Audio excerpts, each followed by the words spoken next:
What's going on, guys? Welcome back to the channel, or if you are new here, welcome. I am the Wolfman, the emotional Wolfman today, because I got to see on Saturday Inside Out 2, and I knew I wasn't going to do this review without the biggest Inside Out fan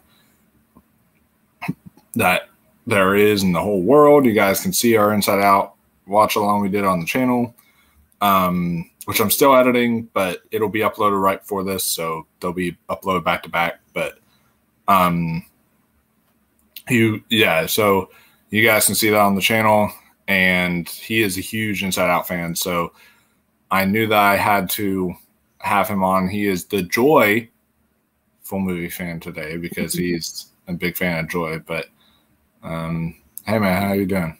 I am great after seeing this movie. I am great.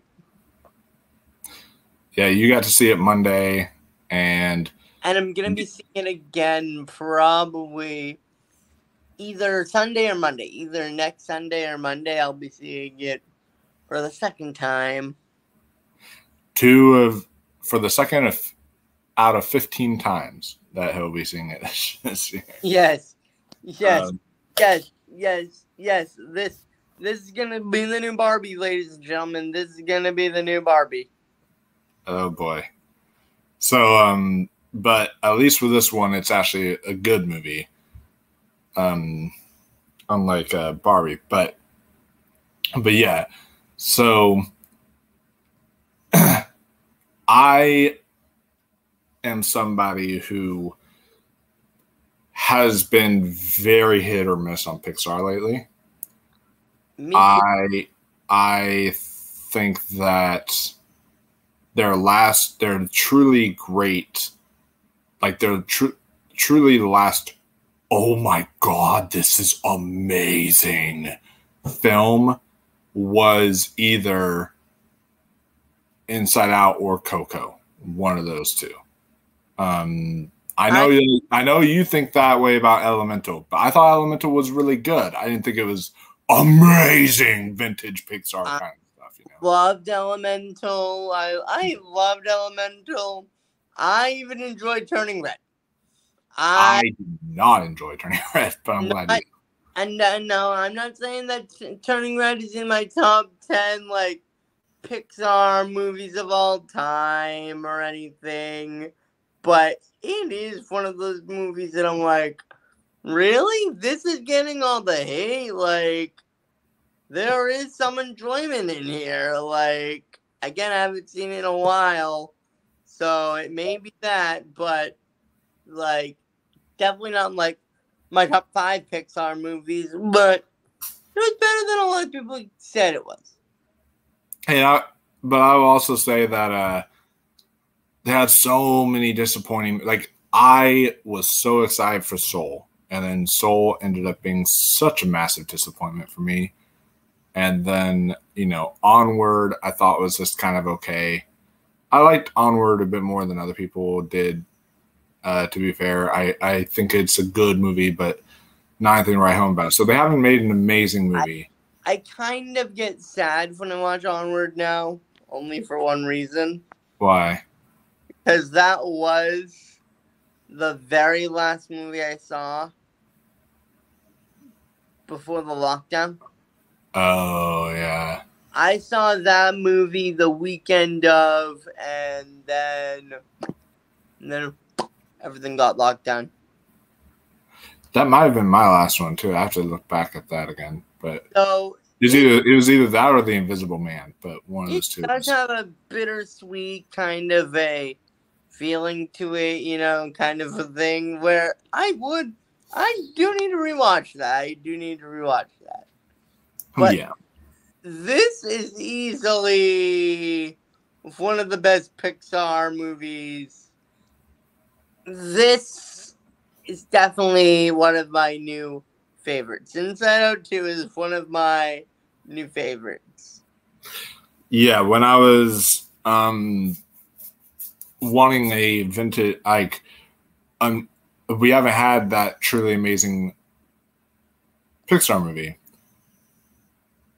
until now, I feel, because I feel like now we finally have another amazing Pixar movie. And I'm not going to go too much into politics here. I'm not going to get super political, but there is, and people know I'm in the LGBT community, so I'm not like trying to bash you guys or anything at all. Like there's no hate or anything coming from me, but like when Lightyear was coming out, people made such a huge deal. People didn't mind the kiss. They didn't. But they made such a huge deal about it. They were like saying, like, if you don't enjoy the kissing scene at all, then you're like going to be an awful person or something like that. And they kept on making a huge deal about that scene. And I'm like, let us just go into the movie, watch the scene, like the scene, and then go our merry way, you know? Don't like try to freaking push stuff down our throats.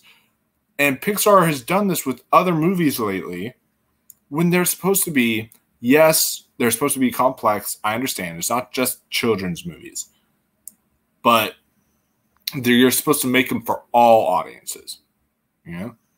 And not just pivot to one side. And so I felt like this went back to that vintage Pixar of actually going towards all sides and actually everybody could enjoy it, you know? Yes.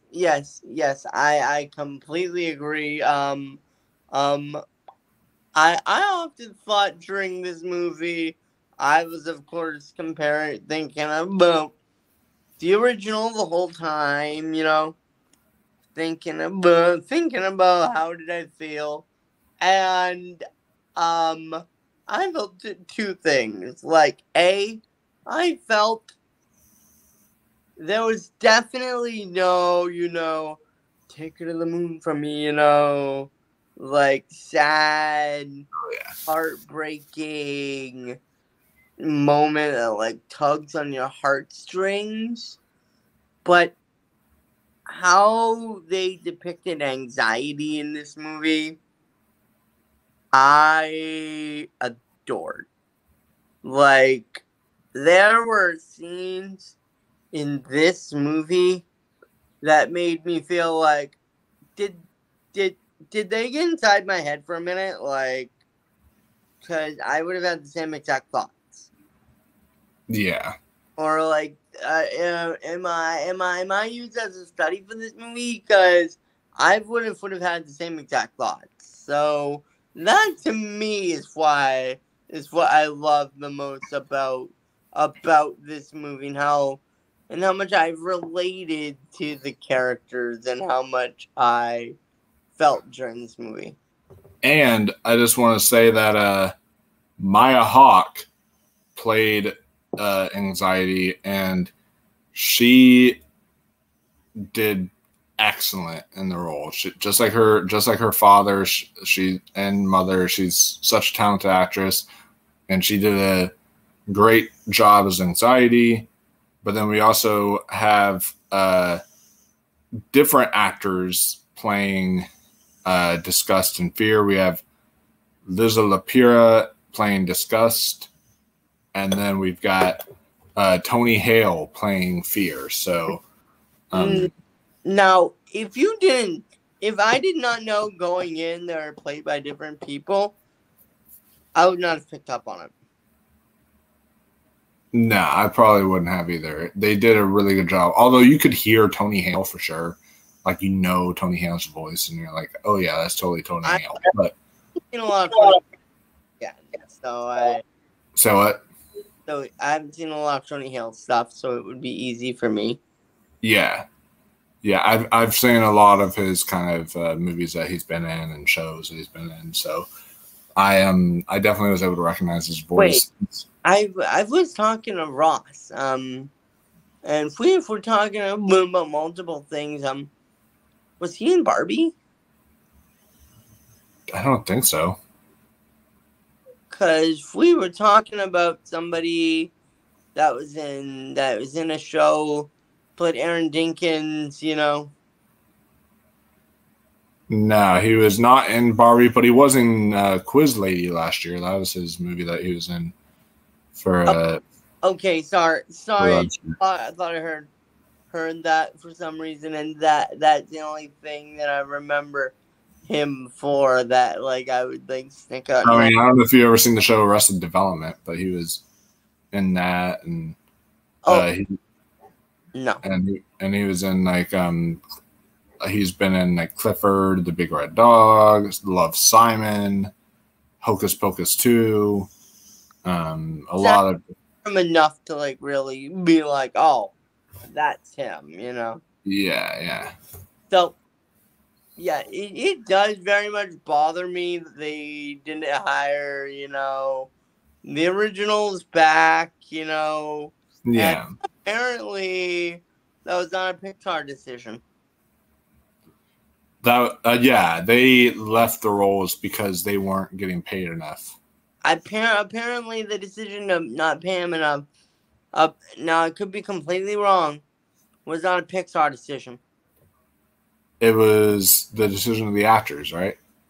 No, the decision of the higher ups that basically said we don't have the money to pay him more. So the people there's someone higher than Pixar? No, Disney.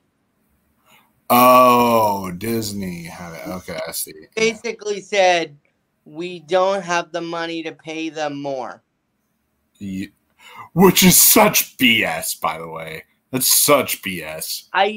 Because Disney has a buttload of money. They are literally the richest company in the universe.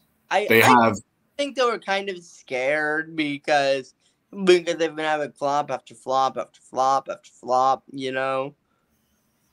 Yeah, not when this movie was announced. I think when this movie was announced, they were still in a good spot. And then once they started filming it, that's when they had flop after flop after flop and all that stuff. You are right. So I do not know, but that was a little thing for me, but it didn't take away from the movie as a whole. I did not let my thoughts on that whole drama affect the movie. Yeah.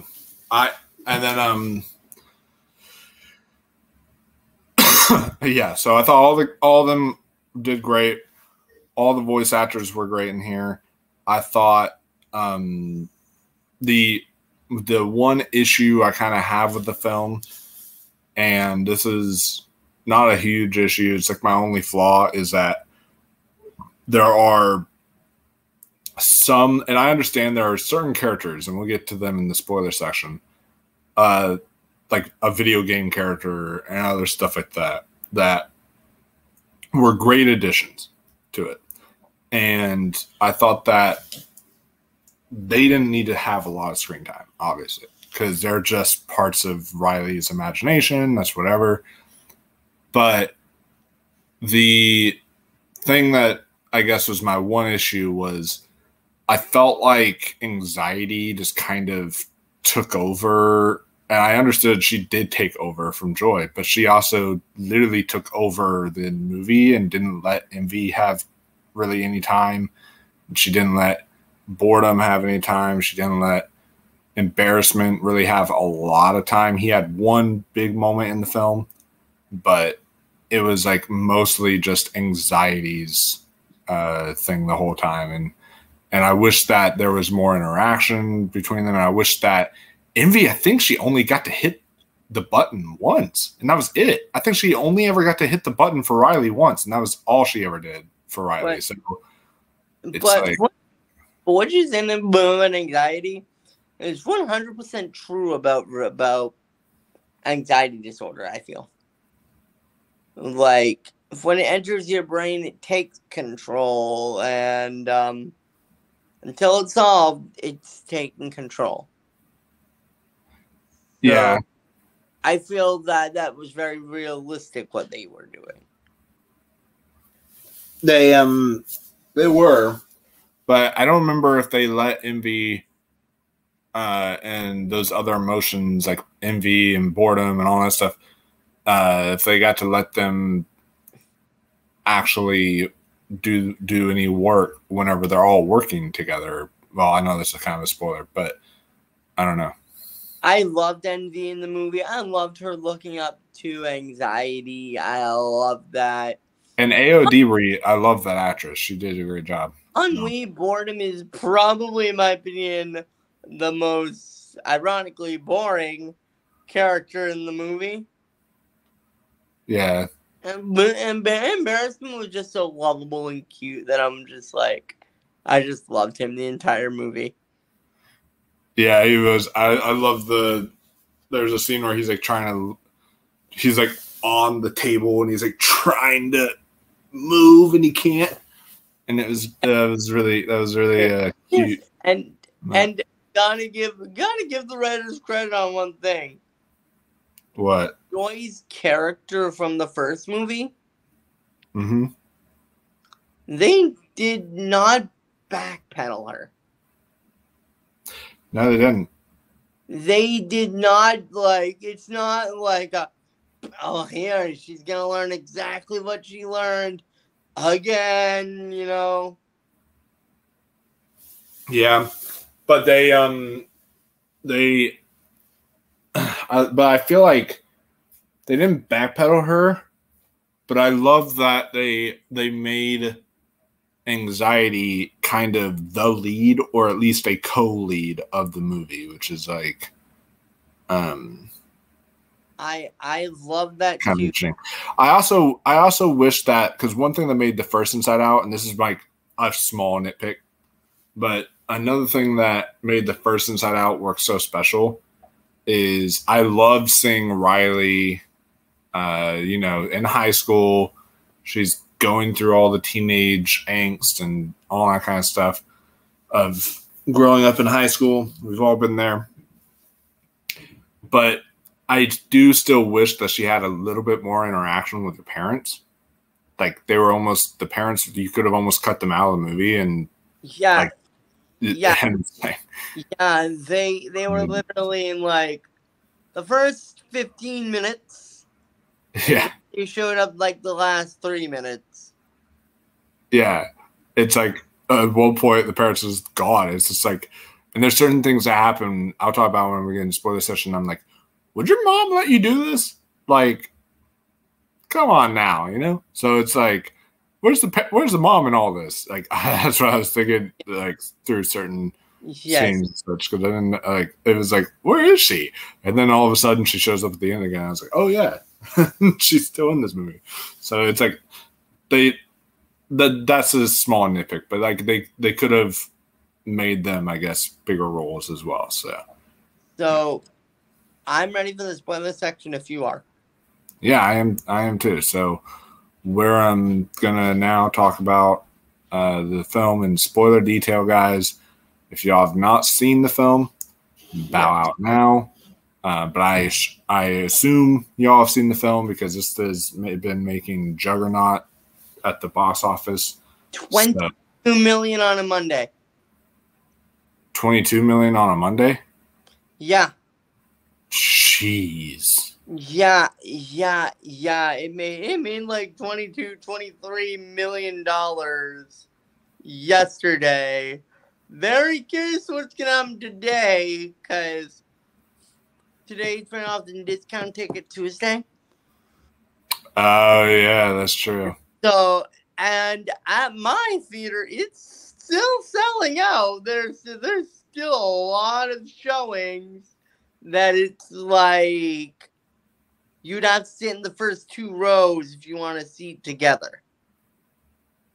Wow. Yeah, that's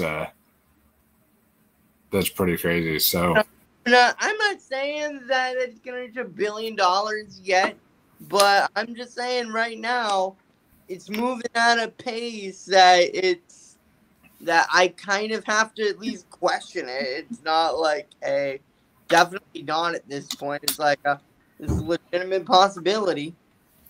Oh yeah, no, absolutely. It's a major possibility at this point. It could be the biggest movie of the year. We'll just have to see. I still think Deadpool and Wolverine will be the biggest movie of the year, but Me too. Me But too. then, I do think that this will be the second biggest for sure. I think I do not. It'll be the second or third because the Despicable Me movies always have been making 900 to a billion. I've noticed. I thought, I don't know. I have to go back to their box office. I know they have made around 900 million, but I don't know if they've ever made $1 billion. I don't know if one of them has. Yeah, I think the third. I think Minions, the first Minions, and the third movie made like $1 billion, and the last movie, Rise of Gru, made like 900 something. Interesting. Okay, So, so yeah. so if not second, this is going to be an easy third place, and that is not a, and it's not going to be like a shitty year third place. This is going to be a robust, ooh, this is a solid third place kind of a thing. Oh yeah, especially because I heard that Bad Boys Ride or Die had an incredible second weekend as well. Oh, yeah. So it's like that is just a sign of just great movies making great money at the box office, and yes, and I'm here for it. All I'm gonna say is Inside Out 2 probably had one of the loudest laughing scenes from me in a very long time. Well, we can get into that here soon in the spoiler section. So I'm gonna put up the spoilers tab for you guys, and everything. But here is the spoilers tab. We are gonna talk full spoiler detail for Inside Out 2 now. So, what was this funny scene you want to talk about? The minute they brought in that Dora the Explorer / Blue's Clues type kid show character. Oh yeah, Bluefy, I think was his name. He talking to the wall, and everything. Yeah, and Ingrid's like, "Who are you talking to?" And then he's like, "My friends." He's like, "The wall." And he had this and there's this thing called Pouchy that has all of the stuff that he needs. I love that. And then he had this animated, video game character. This is what got me the most. His, power move is turning into a little ball and slowly rolling towards his enemies. And there's a scene where they're escaping, and the guards are chasing after them, and he's like, "I will save you." And he turns into the ball. I was cackling the first time I saw him slowly rolling to the guards. I was too. The moment he did that, and then once they all started falling over and everything. A little tap, it was the stupidest little scene, but I'm like, damn it, this is hilarious. Yeah, no, it was hilarious. It was great. And I loved all those characters. And yeah, Patchy being like, "Hi, I'm Patchy." And then there's that scene later where Anger's trying to look for an item for them to go back, and he's trying to see if he has an item. So he's trying to dig into his mouth. He's like, he's digging into Patchy's mouth. And he's like, "Well, what else do you want? I've helped you find everything, and now you're treating me." And he's just super pissed. It was so funny. She had literally tons and tons and tons and tons and tons of dynamite,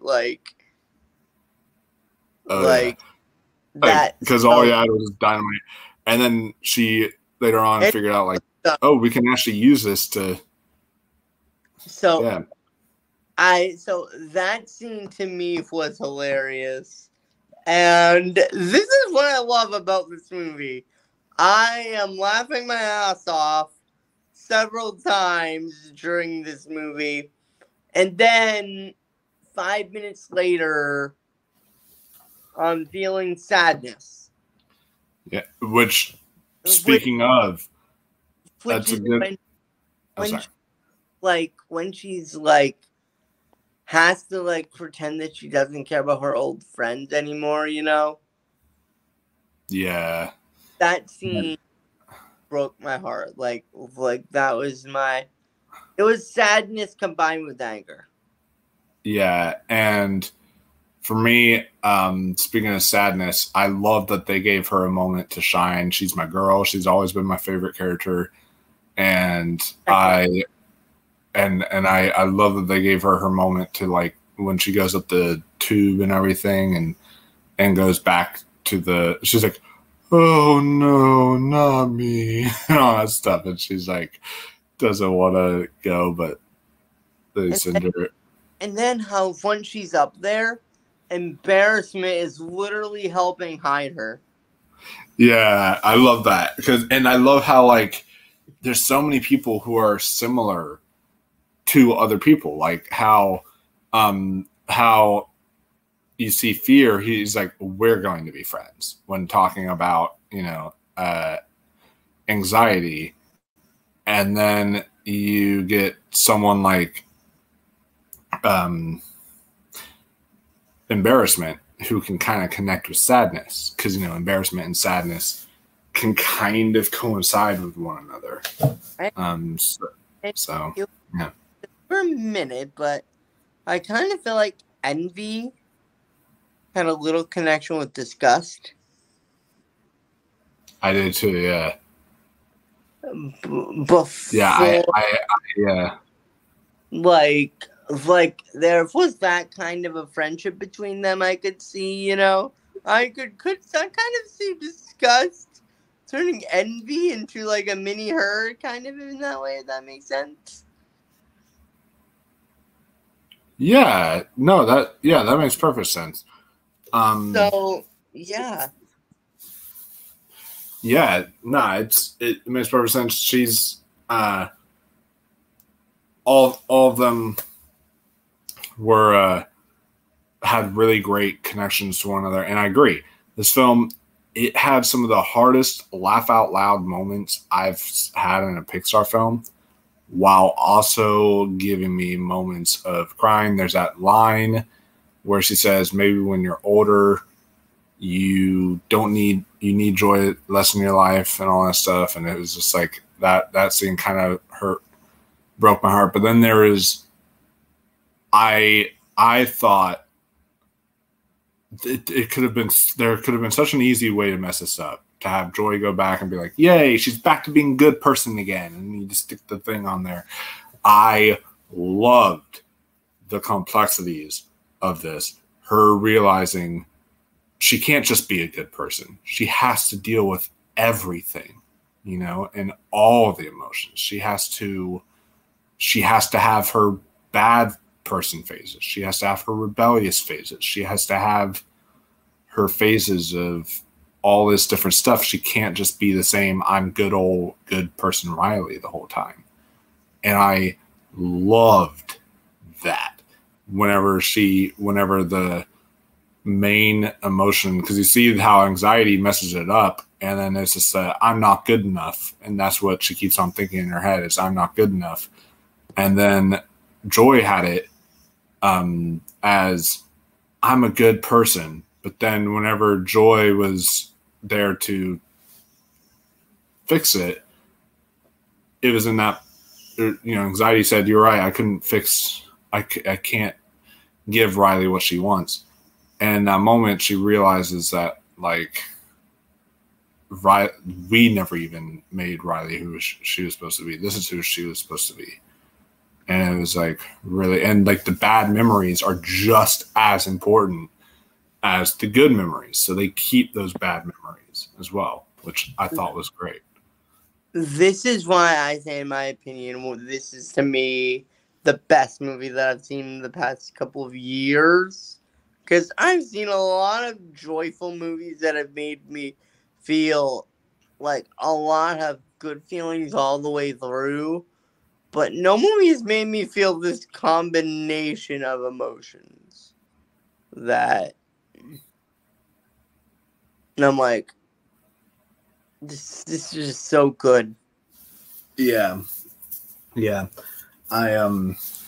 I completely get that, and I thought it was very interesting, just the way that it dealt with obsession, even because she was obsessed with hockey and wanted to try to be the best she could. And I thought the way that it dealt with, friendships and how you kind of lose friends whenever you're in high school, and you gain more friends when you're in high school. And sometimes you're with the wrong crowd, sometimes you're with the right crowd. It's like all of that felt very real and true and honest. And yeah, this is what I meant by, like, there are certain scenes though where I was like, okay, where's your mom in all this? Because the scene where she's like at the hockey stadium at like 3 a.m. or 4 a.m, I'm like, would your mom have really woken up at 4 a.m. to drive you to or 3 a.m. to drive you to the hockey stadium? Like, that seems kind of. And she would have had a conversation with her, like, why are you wanting to be here so early, Yeah. They would have had a conversation about, hey, you don't need to do this. And what I also love that I realized, the new popular hockey players and everything, Yeah.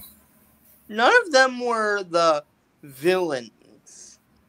They weren't. They talked badly about Riley here and there, but they were never a villainous. No. None of them came off as like the bitchy, oh, hey, she's trying to fit in with them, like in Mean Girls, etc.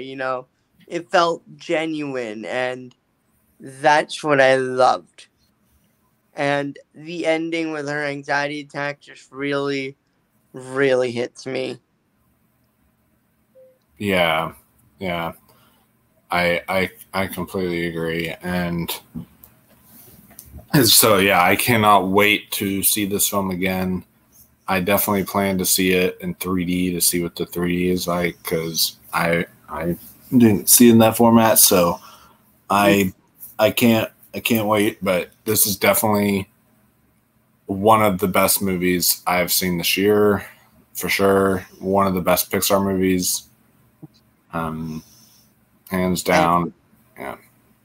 And the best part of it all is there is so much life for Riley, like even adulthood and like all that stuff. I would love, when I was coming out of the film, I would love two more films for sure, at least. And you could do one of her in her college years, going through college, what college is like, all that kind of stuff. But then after the college one, you can do another one where she's married, but also pregnant.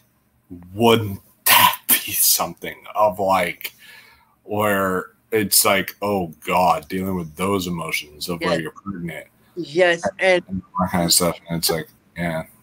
The best part is, unlike other Pixar sequels like Toy Story and like that stuff, Yeah. where you feel like, they're reaching, they're milking this too far.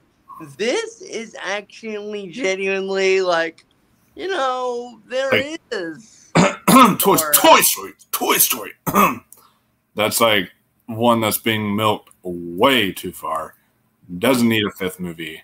And like Finding Nemo, like the second one is Finding Dory. Now Dory's missing. It's not like a rehash of the original. It is sure there may be elements of the original. It is, but I really wasn't like huge on Finding Dory. I thought it was just kind of okay. Yeah, I agree. I agree. I didn't hate it, but I didn't love it. And before, in one that's really funny, before I was like, man, I really hope they make an Inside Out 3. Now that opening weekend has happened, I'm like, okay, when are they going to announce Inside? Oh yeah, right now there are discussions being talked about Yes. At this very second about an Inside Out 3, because you don't make money like that and then not do anything about it afterwards. Look at Joker, for crying out loud. That movie was supposed to be one and done. It was only supposed to be one movie, but then it made $1 billion, and they were like, shit. Like, maybe we should do another one. I would bet you money on one thing. What? By the end of this summer, by the end of this summer, we will hear, yes, there is going to be an Inside Out 3. No date, no info, no this, no that. Just a yes. It's been greenlit. People like the main cast wants to come back. It's happening.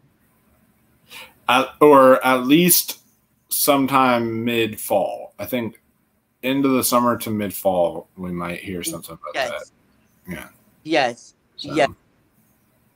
So that's my thought on Inside Out 3, on Inside Out 2.